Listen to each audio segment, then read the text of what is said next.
Hey, Cade, this is Glenn West with LSU Country.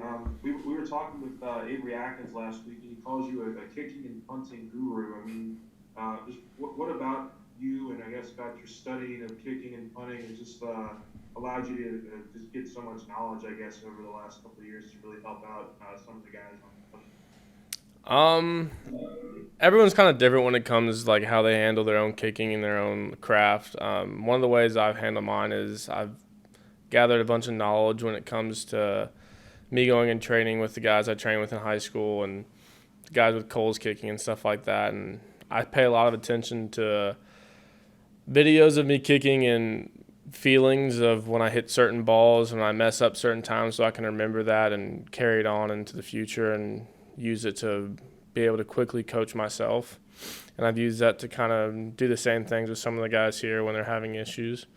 And I think it's made the group a lot better to where we can all kind of coach ourselves and be able to be our own coaches instead of needing to go outside and find someone to help us.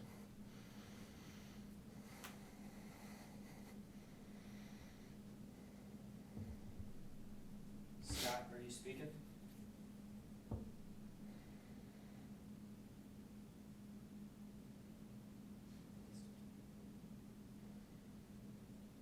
Is it my turn? I think Rob's trying to talk.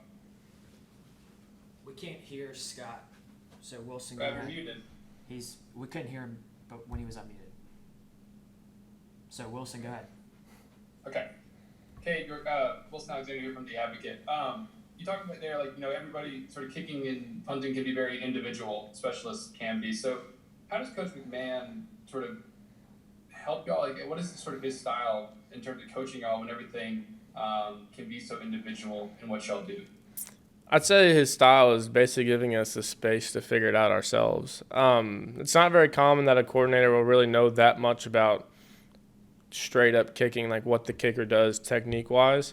But he does a good job of giving us the space to be able to talk in the meeting room with each other and kind of just work things out. And if I need something certain to, or need to work on something certain a certain day, like a certain drill, or if I need space to just go off on my own and figure something out, he'll give us that space.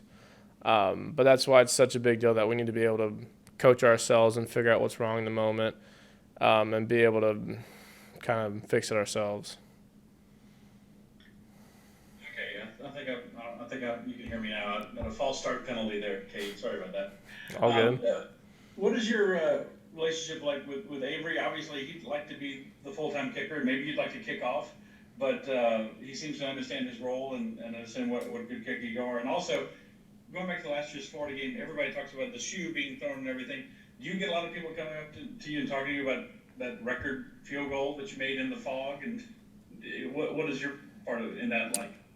So start off with Avery. Me and Avery have a great relationship. We've been living together since I first got here, and it's very understood that I'm the field goal kicker and he's a kickoff guy. He did field goals pretty well before I got here in the spring, and I can kick off pretty well too. But if it ain't broke, don't fix it, kind of thing. So, and then with the Florida game, yes, I definitely do get people asking me about that. It's calmed down a little bit since then, and I've kind of like to focus on the future because that's only one kick. But I do get questions about that. Hey, Cade.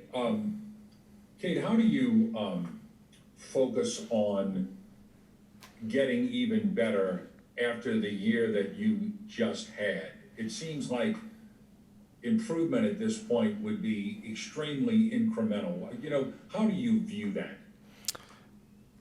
Um, I think perfection is impossible to reach. So that's not really like you never reach your max potential. You just keep going and going. Like even if I make a kick, it doesn't mean that I love the hit. There are plenty of kicks that I've made that weren't great hits, and there's plenty of kicks that I've missed that I was like, okay, I hit that pretty well, but it didn't go through. So there's tons of things. I missed 3 field goals last year, so I could trim that down and I could be more consistent with my hits, try and hit my A ball more often. So there's plenty of things, and you can do things better off the field, being a better leader and being a better teammate. So there's always things you can improve on. Thank you. Cade Miller with the Athletic. I mean, back to Coach McMahon, he's had this track record these few years of from Cole to you to Zach to now Peyton of just kind of nailing his recruiting. And I'm curious, going back, what do you remember just about him as a recruiter and kind of what brought you here? Well, there's multiple things. One, it's LSU, so that LSU is a recruiter in itself. It's best football in the country in the SEC, great environment, and it's the South, and everyone wants to live in the South. So that in itself, and then of course Coach Mack's coached some of the greatest guys in the country, and it's a great person to be an ally and be on your side. So it has a lot of things that go into it, but he's a great coach. Hey, Cade, this is Michael Cotler from Channel 2 here in Baton Rouge. Just wondering what your personal goals are for this year. Obviously, a lot of talk about, you being the best kicker in the country last year, winning that award or should have won that award. Does that matter? Is that motivation? How do you approach this year with goals? I mean, all I can do is to focus on myself. It's kind of hard to ignore that stuff sometimes, but I'm doing my best with it. Of course, I want to be the best, and I think I can be the best. And every time I go out there on Saturday, I think I'm the best kicker out there, but it's not what it's always about. Success is relative to the person. There'll be some guys that go out there and have a bunch of hard kicks in the year, and they might go 75%, but if they're helping their team out and making hard kicks, that's a big deal. And there's some guys that don't do that and that have some easier kicks and go 90+%, but they went out there and made what they were supposed to make. So you can't really – sometimes it's hard to judge success when it comes to kickers. And, yeah, there is stats and straight-up percentage, but I just want to be the best that I can be and help us win some games and continue to grow and make more and more kicks. Yeah, okay, Ron Higgins, Tiger Egg. Is there any kind of mental adjustment to having a new holder? You had Zach for so long. I mean, I guess it's Avery. I don't know who it is, but can you talk about the mental adjustment of a new holder and kind of just getting that trust? Well, yeah, there's definitely a mental adjustment, but I will say the best part about it is that, I've had since January 30th or whenever we started practicing again to start having that mental adjustment. And it's not like I haven't had any holds with Avery in the past, just him being a holder at LSU. He was the holder for Preston last year, so I got reps with him every so often. And it's the same snapper, and Avery's a great holder, so right now we're definitely hitting our stride, and it's looking good so far.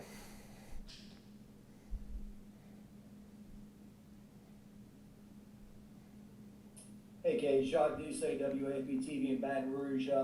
Over the years, we'll hear like some offensive and defensive linemen goof about kickers. They don't work at practice. They're doing whatever while we're sweating and grinding or whatever. Obviously, you guys have been very good on special teams, so I would assume that's not quite the case. But what is the case in practice for kickers? Yeah, I get that one often from the O-linemen. While we may not be sweating as much as they are, not our whole body just worn out and all that stuff, we do wear our legs out, especially during fall camp. We are out there in the entire practice. There may be days that I'm not kicking, but on those days, Avery and Peyton are punting. So we split it up like that because we can't tear our legs up. But it's not like some other schools where the kicker starts the practice and goes off and plays 9 holes at the university golf course. We get our work in.